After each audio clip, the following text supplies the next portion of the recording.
कारण गोव्यातील नाईट क्लबमध्ये सिलेंडरचा स्फोट झालाय। सिलेंडर स्फोटामध्ये 23 जणांचा मृत्यू झाला। मृतांमध्ये 3 ते 4 कर्मचाऱ्यांचा समावेश आहे। तर गोव्यातील अरपोरा परिसरातील नाईट क्लबमध्ये ही घटना आहे। तिघांचा होरपळून मृत्यू झालाय तर इतरांचा गुदमरून मृत्यू झाल्याची माहिती आहे। तर या घटनेची सखोल चौकशी करून दोषींवर कठोर कारवाई करणार गोव्याचे मुख्यमंत्री प्रमोद सावंत यांनी ही माहिती दिली। स्वयंपाकघरातून आग सुरू झाल्याची माहिती आहे। तर घटनेतील काही जणांचे मृतदेह हे जिन्यावर आढळले। आग सर्वात आधी तळमजल्यावरच्या स्वयंपाकघरातून क्लबच्या इतर भागांमध्ये पसरली आणि त्यामुळे सर्वाधिक मृतदेह हे स्वयंपाकघराच्या परिसरातून मिळाले। पळून जाण्याच्या प्रयत्नात 2 लोकांचा मृत्यू जिन्यावर झाला। तर प्राथमिक माहितीनुसार नाईट क्लबनं अग्निसुरक्षा नियमांचं पालन हे केलं नव्हतं। प्रशासनानं घटनास्थळ सील केलंय। पोलिसांनी या प्रकरणाची सखोल चौकशी आता सुरू केली। आज क्लब में जो इंसिडेंट्स हुआ, अनफॉर्चुनेट इंसिडेंट्स, इस तरह का इंसिडेंट्स कभी नहीं होना चाहिए। गोवा जैसे टूरिज्म स्टेट में कुछ जो इलीगल्स या विदाउट परमिशन इस तरह के जो चलाते हैं या और इसी में जो फायर इंसिडेंट्स हुआ, इसी के कारण यहाँ पे जो उनके स्टाफ और एक 3-4 टूरिस्ट जो अंदर थे, ने 2-3 इनको जल के हुआ, बाकी लोग बिकॉज ऑफ द सफोकेशन उनकी डेथ हो गई। ऑल टुगेदर 23 लोगों की डेथ हो चुकी है। और जिनकी डेथ हो चुकी है उनके प्रति संवेदना मैं व्यक्त करता हूँ। गोवा सरकार की तरफ से पूरी उसकी इंक्वायरी की जाएगी और जो कल्प्रिट इसमें है जो उनको बिहाइंड द बार्स किया जाएगा। मेरे को सर जिसे उधर दिखाई दिया ना, वो आग जैसे ऊपर लोग दिखाई दे रहा है, तो ऐसा मालूम पड़ा कि आग लगा। क्या आवाज, ऐसा कुछ आवाज आया जैसे टायर गाड़ी का बोलता है ना, उससे आवाज आया जैसे सिलेंडर ब्लास्ट हुआ है, मालूम पड़ा वो। फिर ऐसा आवाज आ रहा था? हाँ, उसे आवाज आया वो।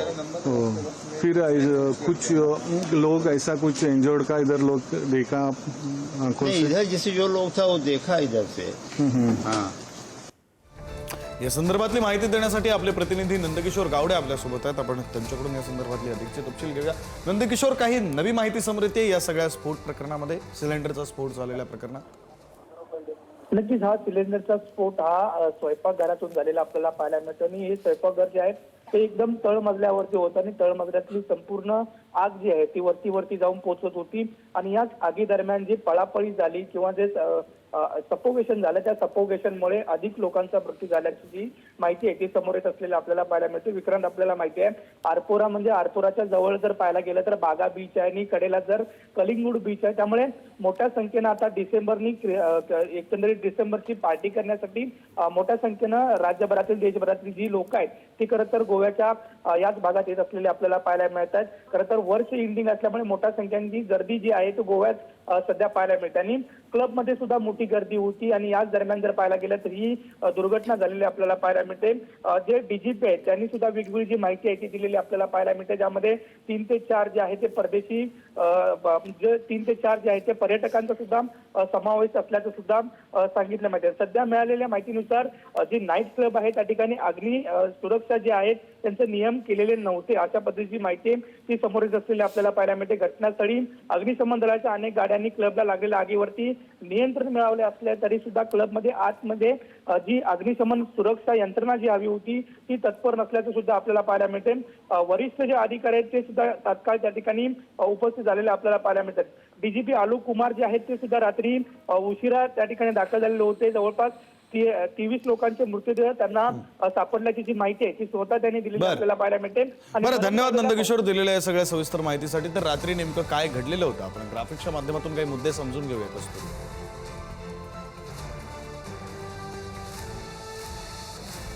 गोव्यातील अरपोरा परिसरातील नाईट क्लबमध्ये आग लागली। सिलेंडरचा स्फोट झाल्यानं ही भीषण आग लागली।